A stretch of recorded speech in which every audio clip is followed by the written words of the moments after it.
That was my very first Ironman World Championship as the lead female announcer. So I got to call Lucy Charles-Barclay down the finish line. First time ever a woman called a world champion down the finish line at an Ironman. We were the second fastest women's team, even though we set an Irish record, and we were gutted. Like, we went out to set an Irish record. We went out to win the race, set a record, and a team had come over from Australia and they were so strong. Like, they were so good. And we were just, this race is over before it starts. But we never let up. But we crossed the finish line behind them, probably 10 hours behind them. And then I was like, we are not done. Like, there's no way that we are getting a crown. Definitely, I'm a total princess. So we decided to sign up to the 555 kilometre bike race in Donegal. And it was a hard section, and you're so fatigued because you're not sleeping. You know, these endurance races, you're trying to sleep in a camper van while it's rattling through these country roads to get to the next point so that you can get ready. You know, even an hour before the girls would do the changeover, you're trying to get warmed up, you're trying to eat, you're trying to pee, you're trying to, you know, make sure that you're ready to go. Well, I was inconsolable. I was traumatized, I think, actually. Welcome back to the Toughest Finish Line podcast, the podcast where we explore the moments that test us, shape us, and ultimately carry us to the finish lines that matter most. I'm Jen Doan, and before we dive into today's episode, I just wanted to say what an incredible time we had recently at the World of Triathlon Live. It was amazing to meet so many passionate athletes, listeners of the podcast, and people who simply love the sport of triathlon. Those conversations, stories, and shared excitement are exactly why this community is so special. Today's guest is someone who has played a huge part in some of my own most emotional and memorable finish line moments. If you've ever crossed the finish line of an Ironman race, you'll know that the final few meters can feel like a blur of emotion. Exhaustion, relief, pride, and often disbelief. And right there, helping bring that moment to life, is the voice that welcomes you home. Today, I'm joined by the incredible Joanne Murphy, one of the most recognisable voices in triathlon and a race announcer for Ironman triathlon events around the world. Joanne has called thousands of athletes across Ironman finish lines, and her energy, her empathy, and her ability to make every single athlete feel like their story matters is something truly special. In this episode, we talk about what it's like to stand on the other side of the finish line, the incredible stories she's witnessed over the years, as well as her own incredible journey as an athlete. So whether you're training for your first race, chasing another finish line, or simply love hearing the stories behind endurance sport, this is a really special conversation. So let's get into it. So welcome to the show, Joanne Murphy. Joanne, thank you so much for being here today.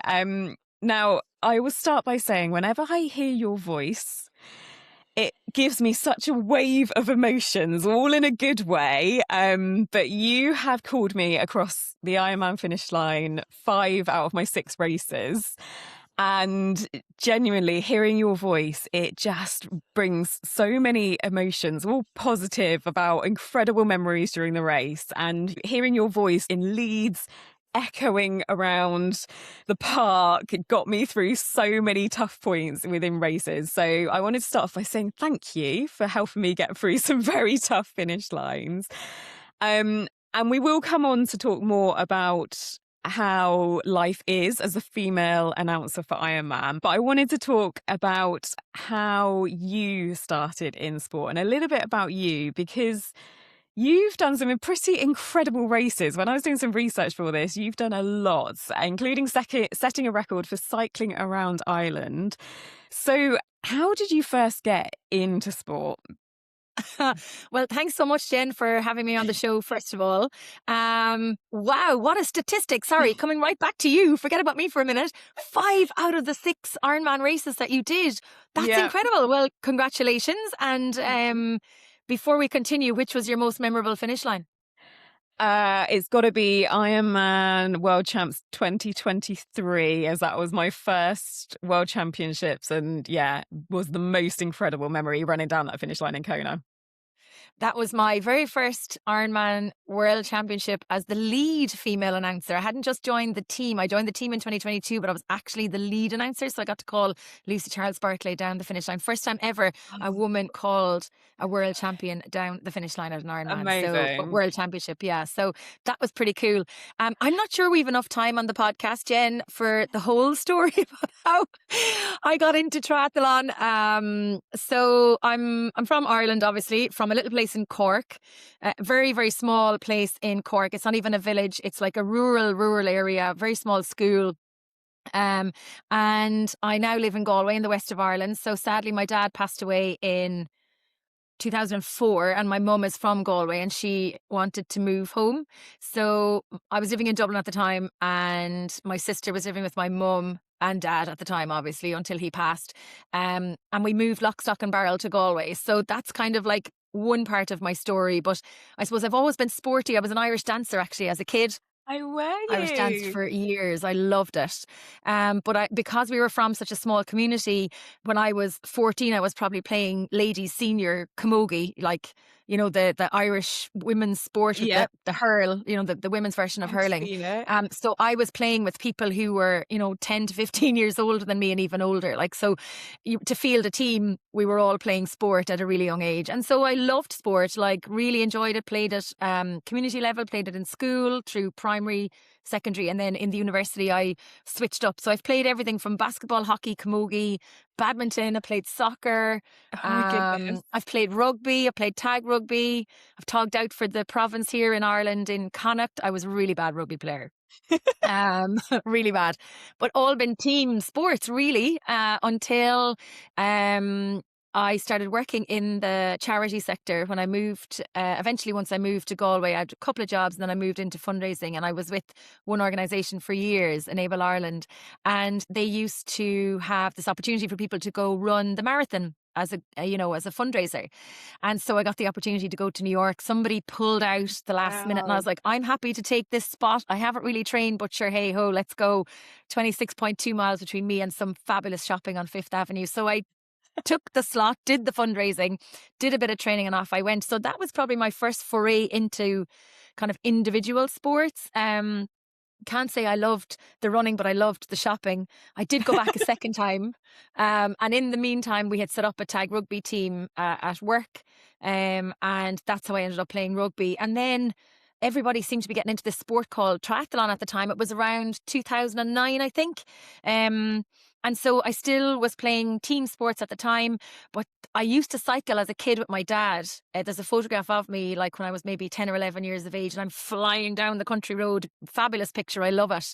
And I used to cycle with my dad. I never thought, you know, I don't know how many years later it would come full circle and I would be in the race around Ireland cycling, you know, within 2 miles of my former family home. Wow. Yeah, so it was a bit a bit full circle moment at the time. It was very I'm going to say the word triggering at the time, very emotional, Yeah. but amazing.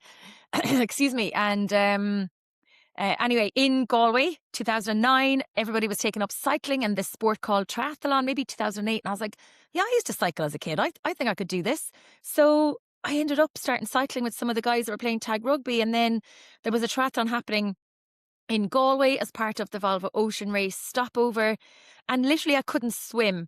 So I'm not sure if you've seen the bay in Galway. It can be flat, calm, absolutely beautiful, but 9 times out of 10 it's a washing machine. And I'll never forget standing on the start line. I was in a relay and a friend of mine was doing the swim. And I was like, how are these people going to swim? Now, it wasn't actually that bad, but for me, the fear of the open water, I'd swam, like we didn't live anywhere near the open water as a kid. But now I'm like 2K from the sea. Oh, wow. So the absolute fear. But that started me on a journey in triathlon from 2009, did the bike, did the run, crossed the finish line, thought I was the bee's knees. I don't think I'd ever, other than maybe crossing the finish line of the marathon, did I ever get the same kind of buzz. And it just grew from there. And then that's like a lot of years ago now. So I've been involved in the sport ever since, and I loved it, and joined the Tri Club, became the beginners officer, have had every single job on the planet within the Tri Club until 2015, when I decided that I was going to give up my real job and become a full-time presenter. So I had been working in fundraising, had switched charities around 2011, I think it was, or 2013. Yeah, 2013 actually, towards the end of 2012 into 2013. And yeah, so that was how I got into the sport. But I love it. Yeah. So it's a bit wild to think that, I was an Irish dancer in the bogs basically, and now I get to work with the biggest endurance sport brand in the world as a voice of Ironman. Yeah, wow. And what an incredible journey. And like the fact that sport has obviously always been part of your life growing up. And you've gone on to do some pretty epic races. And now I'm going to read these, and please do correct me if I've got any of these wrong. But you set a record for cycling around Ireland. You set a record for the Donegal Ultra 550 kilometre for a 4-person female team. And you've done 24-hour bike races, as well as triathlons at every distance. What is it about endurance sport that you love so much? I think it's the people. I think it Mm-hmm. comes back to the people. Yes, there's a want to go out and achieve things and be successful at what you do. But I think it's the people. And a lot of the times my rubber arm is very, very bendy.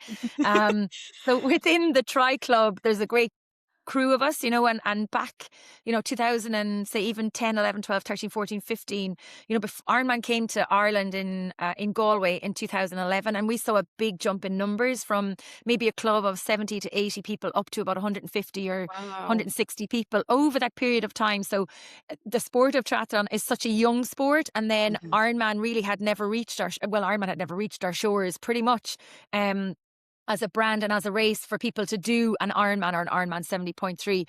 It's funny, actually, RTE, our national broadcaster, released footage of a guy who raced at the National Triathlon Championships in the 1970s or late 70s, early 80s, won this race and qualified to race in Kona.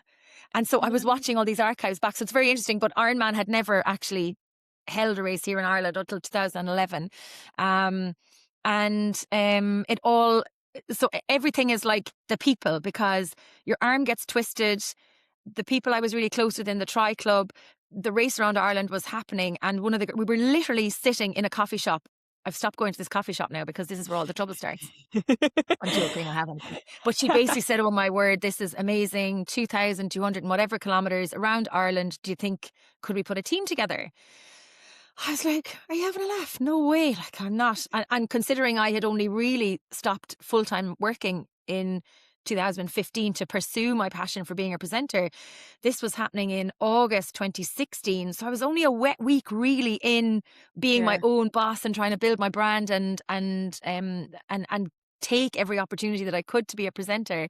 And it was like, oh, do you know what now? Let's see what we can do and who we can gather. And we went out to pasture looking for cyclists that were not necessarily the strongest cyclists, because I'm not the strongest cyclist, but I'm very strong-willed and very determined and I'm very organised. And so everybody needs one of those on a team. Absolutely. And so we pulled in 2 other incredible women who we've become friends for life. And then we're actually meeting on Sunday. Like, we meet every so often. And then we pulled in an amazing crew. So the 4 of us raced around Ireland in 2017. We literally trained for pretty much the guts of a year as pro cyclists, pro athletes. We had coaches, nutritionists, everything.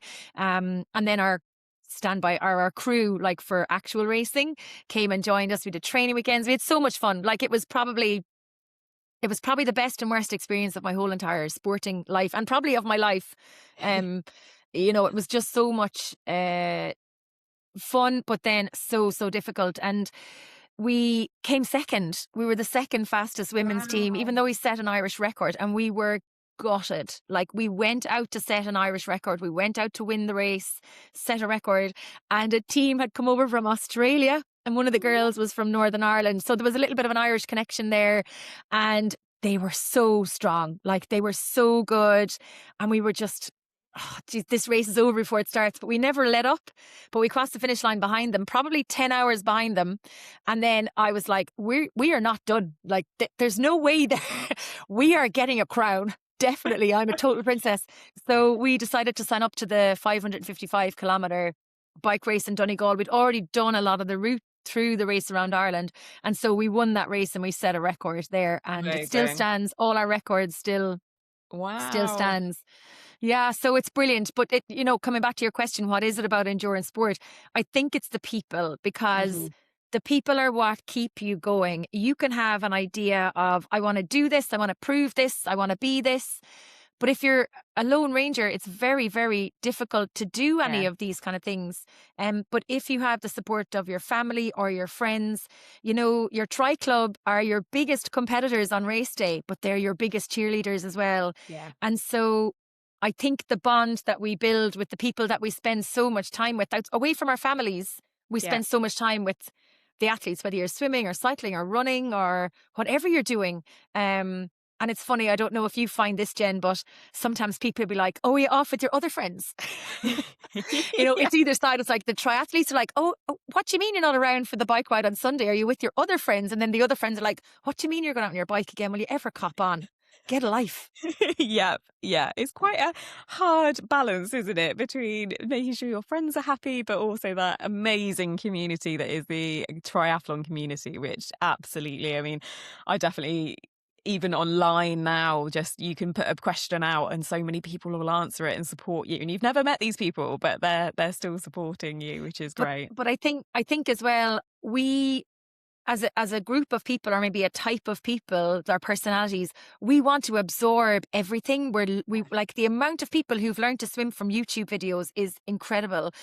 I need to change the strap of my Garmin watch today, and I literally went to the Tri Club. I was like, how do I change this? They said, check up YouTube. I was like, can somebody do it for me? And literally 2 minutes later, one of the guys said, bring me the watch tomorrow and I'll do it.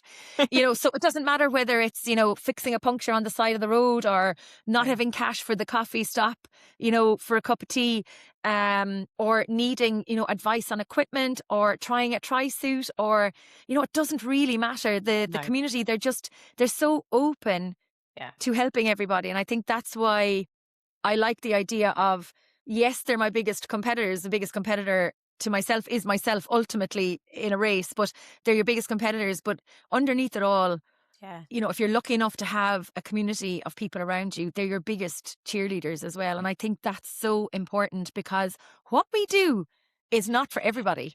Absolutely not. It's definitely not. And the amount of times I get called crazy and bonkers and why are you doing this, Jen? So yeah, I can definitely resonate with that. And I just wanted to pick up on, because you said, cycling around Ireland and the Donegal Ultra being the most amazing, but also some of the toughest moments. And, talking on the toughest finish line, we always try to share how it is getting through those situations. And so cycling around Ireland, is it right that that's around 1,300 kilometres? Is that the right distance? It's 2,500 Two and a half kilometers. So we did, yeah, thousand, double yeah. And that. like just under 90 hours. I think we did it in 87 hours. So we had about a 27 or 28K average. And it's So, like climbing Mount Everest a couple of times. It's the hilliest hills they can find. So it doesn't hug the coast. Yeah, it doesn't. The race actually doesn't exist anymore, but it doesn't hug the coast. So you start in Meath, just above Dublin, and you cycle to the north and through Derry, and then into Donegal to the highest point, and then you follow the coast for a bit down towards Sligo into Galway, down into Clare and Limerick, and then around the coast the Ring of Kerry, and you hit the most southerly point of the country, and then you climb back out of there again, and you kind of right. cut through Cork, Waterford, Wicklow. I can't even remember, did we touch off Dublin? I think we did, and then back into Meath. So it's crazy, but But it's even hilly, more, yeah. yeah, then even more than just following the route around Ireland, it's even more distance to that. So I imagine there were some beautiful points with scenery there, but also there must have been some pretty brutal moments there. What is it that keeps you going? Have you got a mantra or anything that gets you through those tough moments? I think in particular for that event, Jen, it was the commitment that we had given to each other Hmm. as a team of four girls who, I mean, I'm not a great cyclist. I'm a better cyclist than I was when I started. But we all worked so hard to be as fit and as strong as we could be. And we publicly went out and said, like, we want to set a new record. Like, I was adamant we were setting a new record, you know. So we had put the big scary goals out there. People were like, what are they at? And we training like lunatics. And also the crew that were around us as well, we were all giving up our free time to do this. Like, we obviously had a goal in mind for ourselves, but all of our crew, so there's 4 riders and 11 crew members. And sadly, one of those crew members passed away around this time last year. Yes, coming up to his anniversary. It's very sad. Yeah, we were bonded for life. So many of us on that team. And you know, I mentioned earlier, you know, one of the toughest moments was actually cycling close to home. Like, that's very hard. Like, we had moved away from Cork because my dad had died. I was living in Dublin at the time, but like, our family home was gone. We had sold it. And then to be cycling on roads in the middle of the night, probably 50 hours into the race, and the emotions are high. It's the middle of the night. I remember, I will never forget, you know, cycling. So it brought us from, I think, Kinsale to Bandon to Inishannon. So the closest kind of town to where we lived would have been Inishannon, that we would have cycled through, or down through Ballincollig where I went to school, and then up around to into the city. And I remember we used to do 6-hour stints. So the 4 of us would break up into 2 teams of 2. So I would cycle with Breathe. We were quite similar build and strength and height. And then Karen and Marie would cycle together.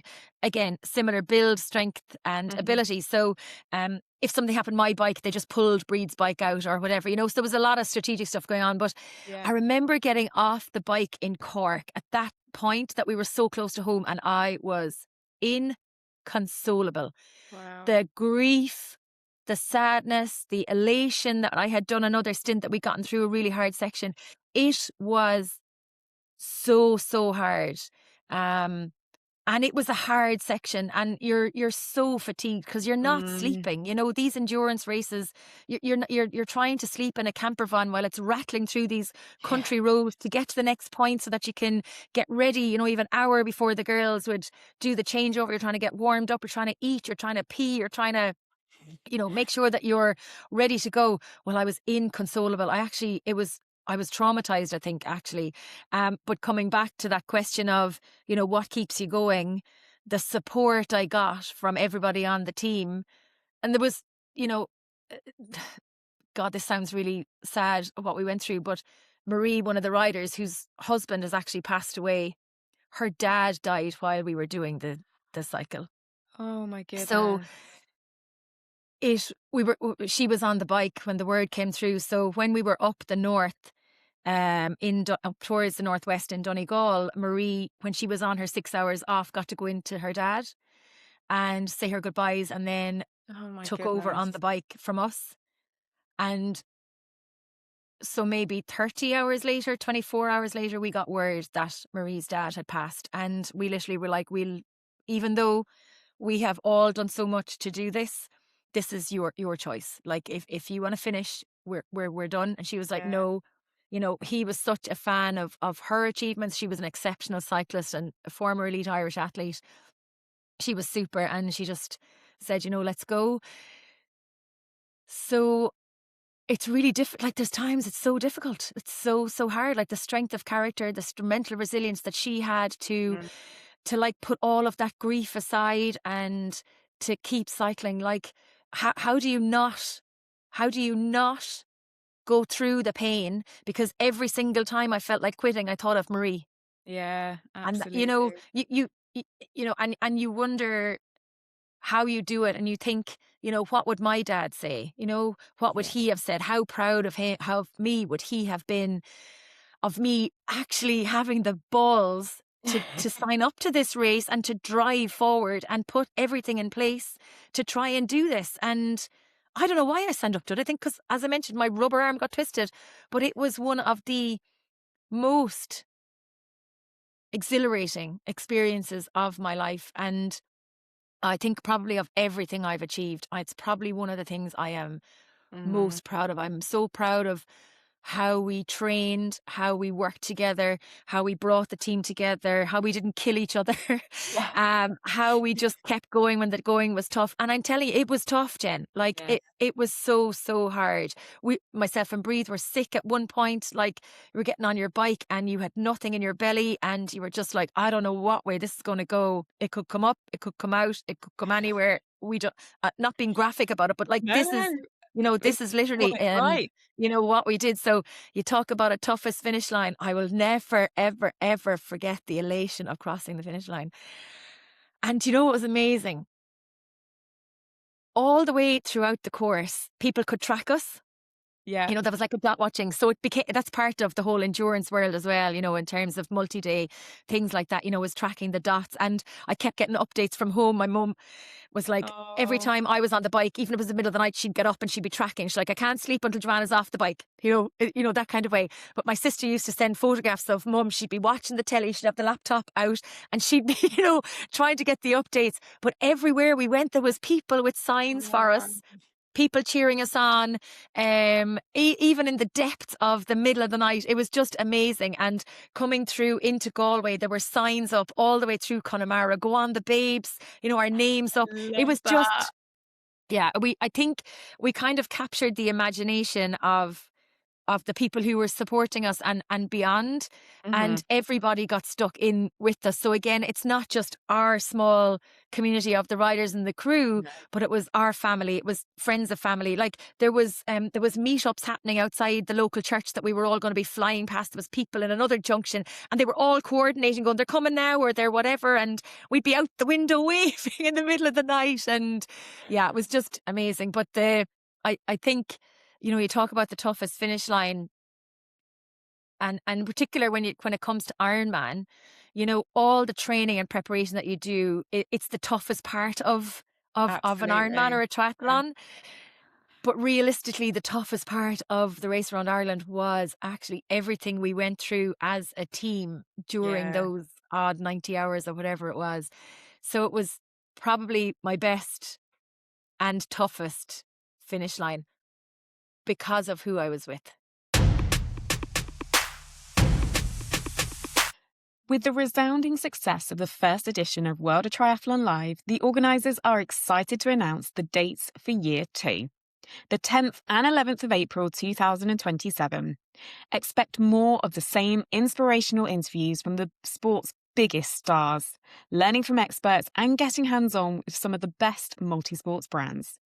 To be the first to know about ticket releases, head to their website www.worldoftriathlonlive.com, subscribe, and you'll receive an early bird offer.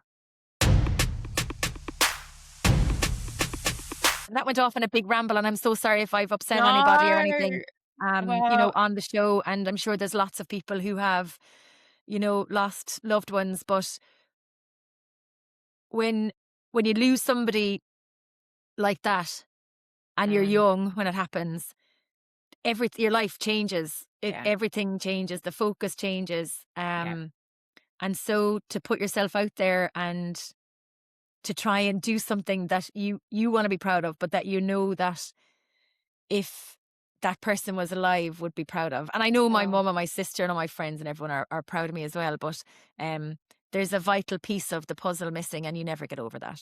no.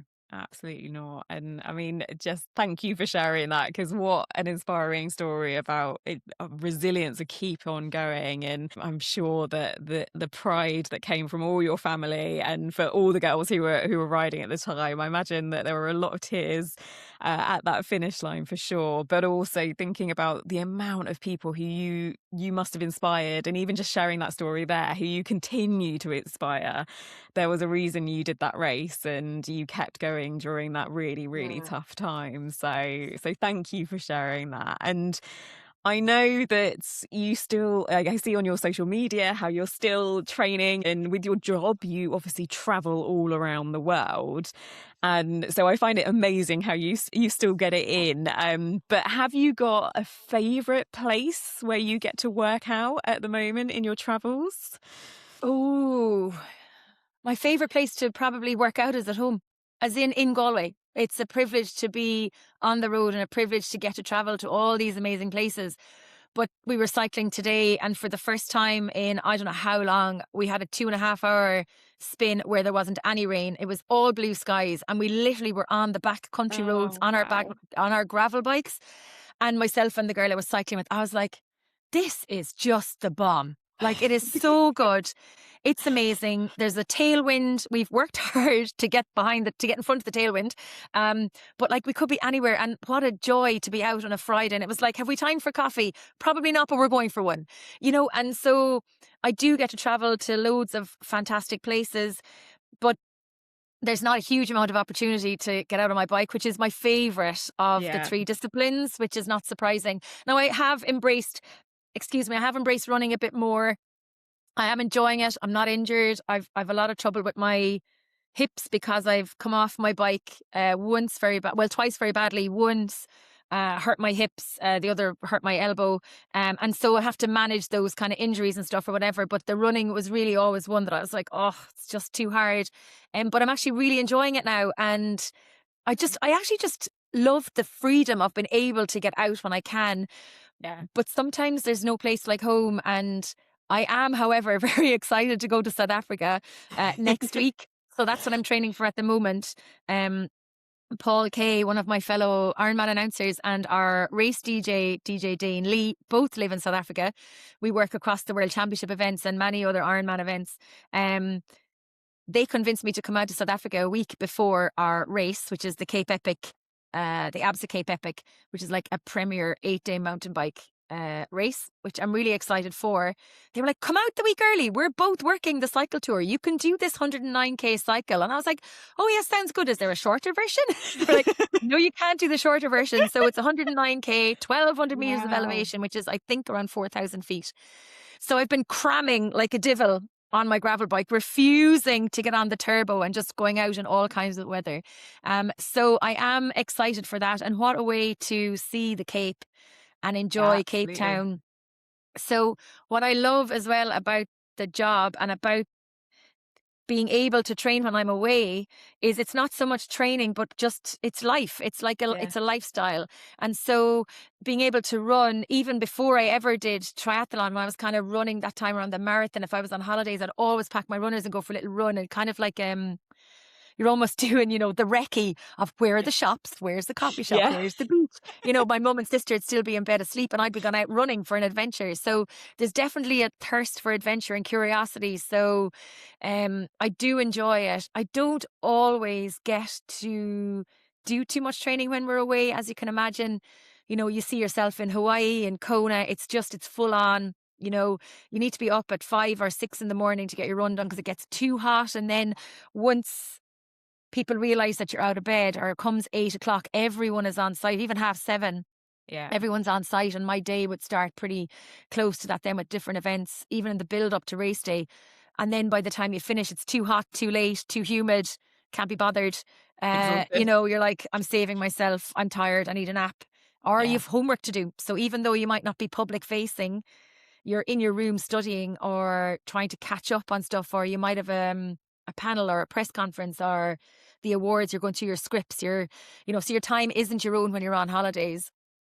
Or not on holidays. Well, it's your own when you're on holidays, but it's not, you think you're on holidays, but you're not on your holidays. No. So I'm really excited for South Africa. But, definitely the running. So for anybody who's listening who, is always like, oh, I can't get my training in. I'm telling you now, bring the runners, do a little bit of training, and you'd never know who you'd end up running with. So we actually start running as a meeting. Sometimes we'll go for a run in the morning, we'll chat about what's happening, or funny one for you. And I would never have expected it. But myself and Daniela Reef were running in Marbella. She convinced me to go running with her on the Friday morning before the women's race day. I met her on the Thursday night. She's like, you're going running in the morning? And I was like, absolutely not. I'm getting up at 5 o'clock to study and I don't have time to run. And she's like, you're crazy. I was like, I know. And then I was like, this is Daniela Reef asking me to go for a run with her. Okay, Joanne, cop on. So I texted her and I was like, okay, meet me at 7. We'll run for half an hour. Bring your notes and we can study. So she brought her phone, which had like our general notes because she was commentating the race as well. So she had her notes. So we went through all of the women on the start list, the information that was in our heads and the information she had on her phone. Now, obviously, I was out of breath, but she wasn't. But, where else in the world would you get this opportunity? So you Yes. kind of have to go, what are you doing? Joanne, this is like a 5-time Ironman world champion, 5-time Ironman 70.3 world champion, the GOAT. Get your ass in gear and get out. So they're the opportunities as well that are, again, come back to that whole idea of the people and the community. So if I never started doing this job, look at all the people I would never have met. Yeah, absolutely. Absolutely. It's So properly I'm not sure changed if that your life. answers your question. It Yeah, kind no, of does. it absolutely does, and there's no place like home for sure, and I would agree with you on that, but also what you say, like I take my trainers on holiday because you get to go and explore different places that you never would see if you were just on holiday in your car or anything like that. So, yeah, definitely can relate with that. And so coming on to Ironman then, and how I wanted to start with kind of how did you become that race announcer who gets to call, you must have called thousands of people across the line saying you are an Ironman. How did that all start? Again, I think we'll run out of time on the podcast, so I'll give you the Yep. very quick version. So you remember earlier I mentioned that in 2011 Ironman came to Ireland, so it came to Galway where I live on the west coast, and I was in the Tri Club at the time. We were hosting the club aquathon, and as I am a busybody and curious and nosy and a people person and obviously want to get shit done, excuse the language. So I was on the organising committee of this race in 2011. It was happening, I think, in August, and Ironman was coming in the September. I could be wrong. It might have been July and August, but it's in Yeah. around that time anyway. And so the night before, 2 nights before the aquathon, I was like, we've no MC for the race and we've no music or anything. And, or somebody said it in the meeting. And I said, sure, I can do it. I'm the beginner's officer. I know everybody. And if I don't know people, I'll make up a story. And so because of my role, like I was in the Students' Union in college, which is the students' government or whatever, for want of a better word. I don't know what you guys call that in the UK, student government body. I was in that. I was working in a travel company as like a marketing and events person, selling safaris in Africa, selling jobs, visas to Australia, traveling around the country, encouraging third level students to take a J1 visa to go to America. I had no fear of public speaking. And obviously, as a fundraiser, you need to be able to tell a story. You're talking about the charity, about the importance of the money, about where it goes. You're telling the stories of the service users or the clients or the people who are benefiting from the service. So I guess I kind of had the skill of being able to gather information and tell a story. And Yeah. I wasn't afraid to talk, obviously, as your listeners will probably gather. So to cut a long story short, the race went ahead. I was the MC. I had great fun. I didn't know everybody because it was obviously a national race, but we had great crack. And the guys, and crack, by the way, is fun in Ireland. It's CRAIC, just in case anybody thinks we were doing anything naughty. We weren't. So the Ironman was run out of an office in the UK and they were coming to Ireland, but there was local guys here delivering on the ground, like volunteers, sponsorship, team leaders, and delivering on the routes and stuff. So the Ironman team would kind of helicopter in. And so the guys that were running it were at the race I was emceeing, and they were like, oh my God, Joanne, can you do Ironman? I was like, no. I said, I've been training since January for this big fancy race. No way, not a hope. And about 2 weeks later, or 3 weeks later, it turned out that I had a fracture in my pelvis, the very first one, from overtraining. Self-inflicted No. overtraining. So I went literally with my tail between my legs for a swim with one of the lads, and I was like, I'm injured. I'm not allowed to run or walk or cycle. Can I, silver lining on a cloud? Can I be the voice? They're like, yes, absolutely. And literally, Jen, that was the start of it. No Mike Riley way. came to Ireland because it was a first time event, and Mike was still presenting at that stage. It's 2011. He always presented the first race in a new country or a first time race. And he has connections to Ireland as well, so he was delighted to come over. Yeah. Yeah. And sure, I turned on the Irish charm and I had great fun with Mike Riley. And the weather was so bad. The swim was shortened. Oh no. The rain was hammering it down. People were getting hypothermia coming in off the bike when they were out in Connemara. But for me, I was sitting in the back of a van with the laptop computer and another computer that I could type in a number. So say you cross the timing mat at transition, I can type in 214, it comes up, Jen done. I can say, oh, first time racing Ironman 70.2 Galway. How are you, Jen? Well done, congratulations. Didn't see you. All I saw was your number crossing the tracker. I'm in a van, it's lashing rain. So that was all fine on the swim, transition 1. And then when people started coming in off the bike, the timing system didn't go down, but whatever electrics were coming into me, completely gone. I was like, oh my God, what am I going to do here? And of course, at the time, I was like, oh my, can I go into transition? Like, is it allowed? Like, I'd be very much a rule keeper. I'd bend the rules a little bit, but I'd be like, I'd kind of be, instead of, doing something and asking for forgiveness, I'd be asking for permission first. And so I just kind of forgot that the managing director of the UK could obviously hear me because there's so many speakers. And I was like, oh my God, what am I going to do here? Like, this is a joke. Anyway, still lashing rain, clears up a little bit. I go into the middle of transition and I literally talk rubbish, or raumish, as we would say in Ireland, for 4 hours as people came in off their bikes. Told stories about the town, how people met their partners, told stories about the water, told stories about Ireland if there wasn't people coming. I literally just entertained myself for 4 hours. But apparently it was very entertaining for Ironman UK as well, and the participants and the spectators. And so that afternoon, the managing director said, I really like your style. Can you come and work for us? And that is it. That was 2011. Wow. So I got invited to do the 5150 European Championships, which is Ironman's Olympic distance race in Liverpool the following year. But I was on my own. So I was like, what? Do this? Oh my God. Anyway, I did that. And then I worked the finish line as an ops person in Bolton on the back of being in Liverpool. I wasn't meant to be in Bolton, but they were short somebody to run the finish line. And I was like, sure, I'll do it. And I've never seen a full distance Ironman. So I did that. And then I was announcing my very first Ironman at Ironman Wales. So Ironman Wales is a very special race for me. And then the rest is history. Worked across the UK since then. Did a couple of races abroad, was in Dubai, Portugal, Turkey. And then in 2021, I think it was, during COVID, the World Championships team reached out and asked if I would come over to the States, but we couldn't get visas to get to the States at the time. So it was pushed out to 2022. So I joined the World Championship team officially in Utah in 2022. Lucky for me in a way, and it's funny how things work out. I have a great relationship with Mike Riley, absolutely love him. He's been such a mentor. Himself and Paul Kay have been so supportive of my announcing journey. He announced his retirement, that he was the Kona 2022 was going to be his last Ironman and Ironman World Championship. And then Ironman decided that they were splitting the racing between Nice and Kona. And so because they were bringing the women to Kona, I became the lead announcer in 2023, which is, oh God, it was incredible. That was a tough finish line for me that year. I was so green. I knew so much and I knew so little, but everyone was amazing. And it was such a great, great event and day and week. And yeah, talk about being comfortable, being uncomfortable, because I was not comfortable at all. But yeah, that's kind of the snapshot into, my Ironman stuff. And now I'm working across the Epic series, obviously the Absa Cape Epic in like 2 weeks, I think. Is it 2? Yeah, it's 2 weeks.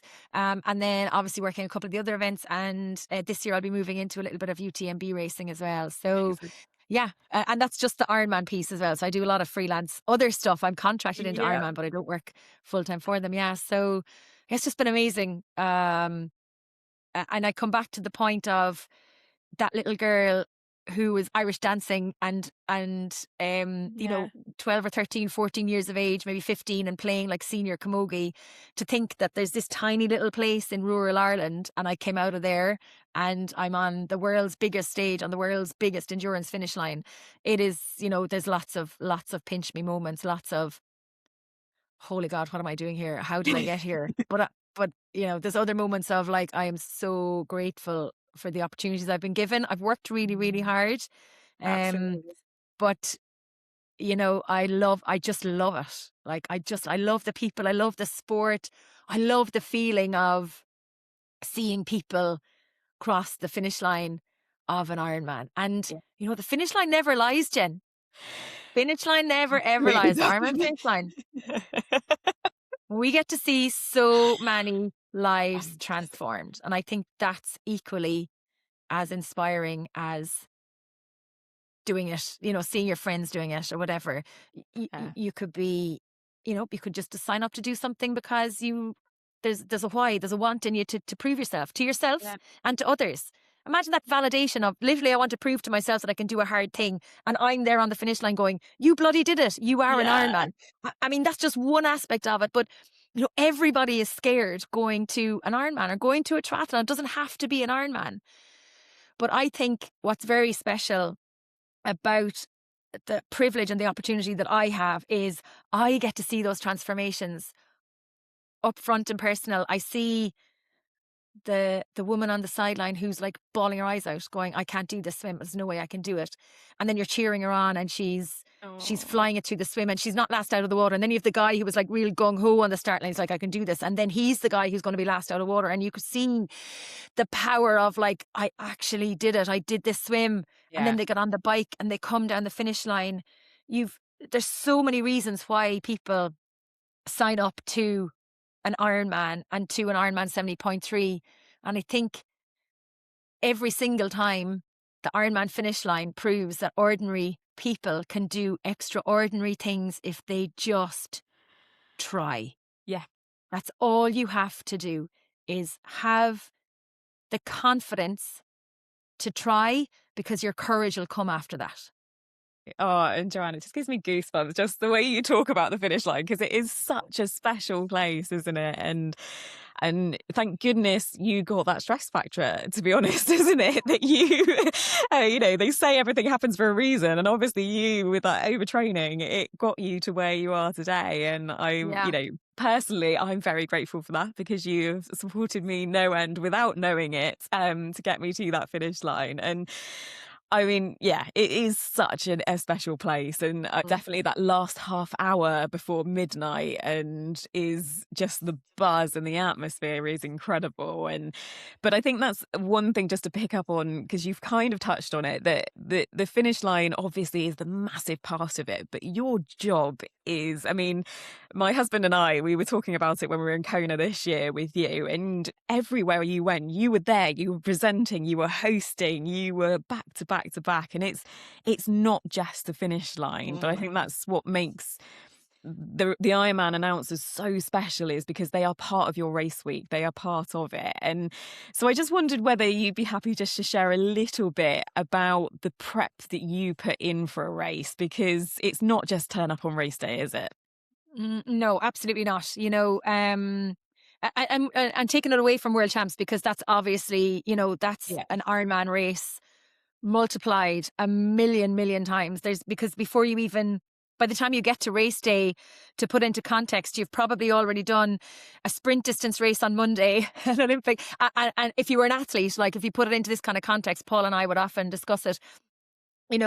We would do, potentially, if we were athletes, it'd be like asking an athlete to do like a sprint race on Monday, an Olympic on Tuesday, a half Ironman Wednesday, go back to the sprint on Thursday, do that Olympic on Friday, half Ironman Saturday, full distance Sunday. Like that's kind of, and that's not negative. Like that's not a negative, but it kind of just, it's the amount of time, and it's not just time on the microphone, it's time for your brain to absorb everything. And you've got to be able to fly by the seat of your pants as well, because you might have a panel that you've prepared for example, and then somebody mightn't turn up, somebody might be sick, or somebody else might turn up, or there could be something might happen, the sound system, something might happen completely outside your control. And so you've got to be able to pivot very quickly, but also keep that, sense of occasion, and particularly at the World Championships, because it is just another level. But in terms of like a regular Ironman 70.3, if there's pros at it, obviously we have to do a lot of prep work on the pros, follow the pros intently as much as you can, but there's only so much information you can take on board. So you're kind of constantly keeping an eye on what's happening and making notes as the season goes on, about like who's where and what, and stalking them literally on Instagram.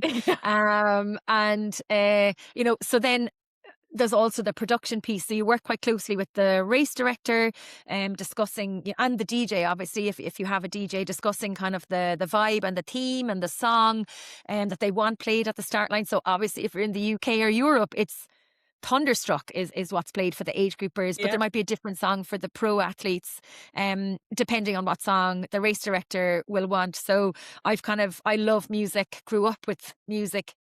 And I love kind of the buzz from how a song makes me feel. Yeah. And that's a huge part of what we do as well, because I'll never forget when I did Challenge Roth, Avicii, Wake Me Up When It's All Over. That was the song that was playing when I got in the water. And I can tell you, I get chills every time I hear that song. Yeah. But the music is so powerful. So we would work with the DJ around like the music that's played in the morning, in the afternoon, coming down the finish line. What songs do we want to play for the winners? If it's a women's only race, will we try and put a bit more like women's songs in? If it's a men's pro race, we'll try and have a few more men's songs. But it's just getting the vibe right, because you're not just there for the athletes, you're there for the spectators.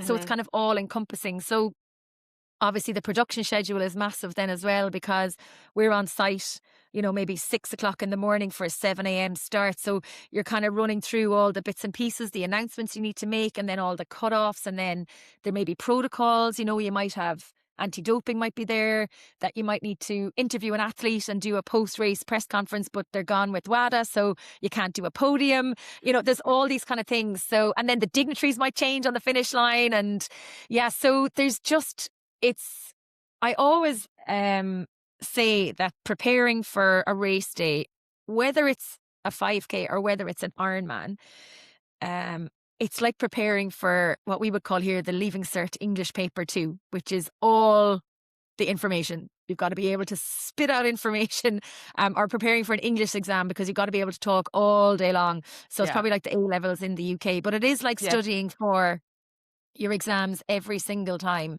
And it's not just the athletes that you need to know about. You need to know about the partners. You need to know about the local area, the route. What are if you don't get to drive the route or see the route, like what happens there, or what's the history of the place, that you can kind of intersperse the education of the spectators around the sport. Because a lot of people take, for example, the middle of the town centre in Bolton. You've lots of people who do not know who Ironman are or what they do. And then suddenly they're in town and they're like, what's this? And so you're trying to educate the spectators about what's happening, about who the athletes are, or who's coming, or why they're doing this. But then also the people who are visiting the town, who you want to tell them a little bit about why we're in Bolton, or what's so special about Bolton, or, about the location that you're in, or, so there's lots of prep. It's kind of, I always feel like I never have enough done, ever. I mean, it's just huge, the amount you do and the prep. And I think we had Mike Riley on the podcast a while back, and he shared a little bit of it, and it was a lot of people messaged in and said, oh my goodness, I did not realise just how much effort. Oh yeah, sorry, we also go through the age group athletes. Like we go through the age group athletes and their stories. Yeah, absolutely. And then you're trying to find, and there might be athlete ambassadors, and people who maybe are on a particular entry, or they're ambassadors for a particular reason. Like you look at Luke Ambler from the UK for Andy's Man Club. So he was doing 6 Ironman races, branded races in the UK in 2025. And by the time he got to, where did he get to? Did we do Swansea, I think? And he was offered an entry for Ironman World Championships in Nice. So he had to skip Weymouth or something. Weymouth clashed with Nice. So he did Nice and then he went to Wales. But like, so now Luke is a particular story because he was an ambassador. But then there's all these other people who have incredible stories, like why they're doing the race in the first place. And you try and pick out some of these, or there might be a dad and his 2 daughters taking part, or somebody for the first time, or somebody's overcome cancer, or overcome a mental health problem, or anything really, so you're trying to make the event as personal as possible for the athlete without getting too personal, if you know what I mean. But every athlete on the finish line deserves to be received like a superhero and feel like they're a superhero. And that is probably the most special part of the job. Yeah, and from an athlete's point of view, you definitely do that. You do make it such a special moment. And, even last year when I qualified, I qualified and you were like, Jan, it was your birthday yesterday, wasn't it, when you qualified? And I was like, oh my goodness, like the fact that it's my birthday, and just it makes it a bit stalkerish though now, Jen. Whether it's stalkerish. I would have forgotten that 10 hours later.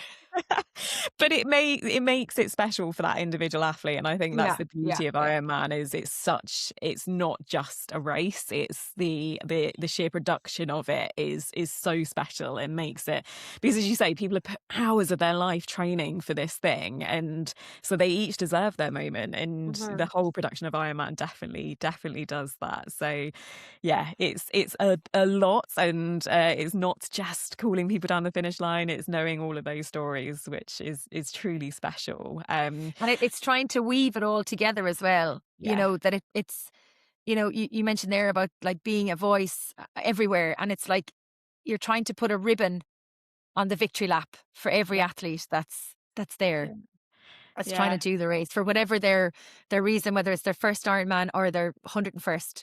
You know, every athlete deserves to have that special moment on the magic carpet.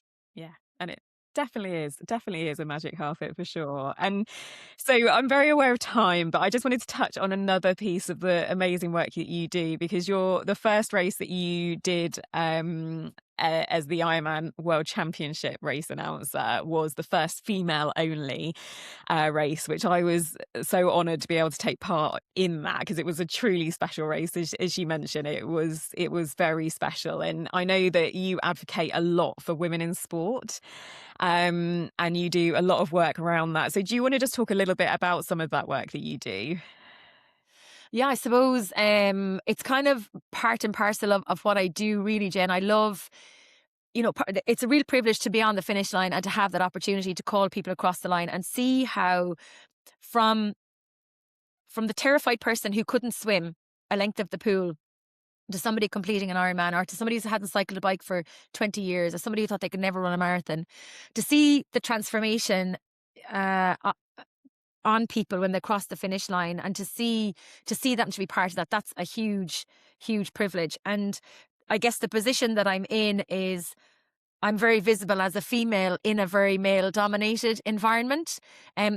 I've been so supported by my male colleagues, both as announcers and within the Ironman group and beyond that as well.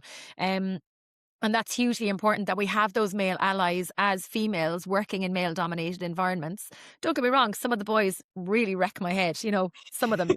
But sure, I'm sure I wreck their head too. But like at the end of the day, we're all there for a common purpose, and we want the best for the athletes that are taking Yeah. on these races and making it to their finish line. And for some, it will be their toughest finish line. For others, you know, it may not be, for whatever reason. So I suppose really just in terms of championing women's voices, I obviously have my own podcast where I feature a mix of athletes, adventurers, and endurance enthusiasts. So people from all walks of life, from the regular age group athlete right through to our world champions.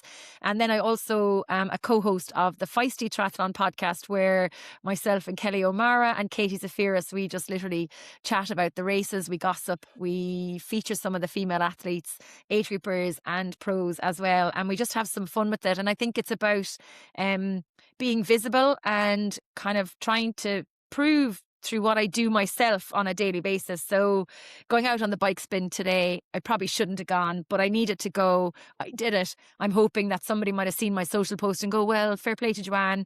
Not only has she been out on the bike, but actually she's taken a risk by Yeah. signing up to do this race.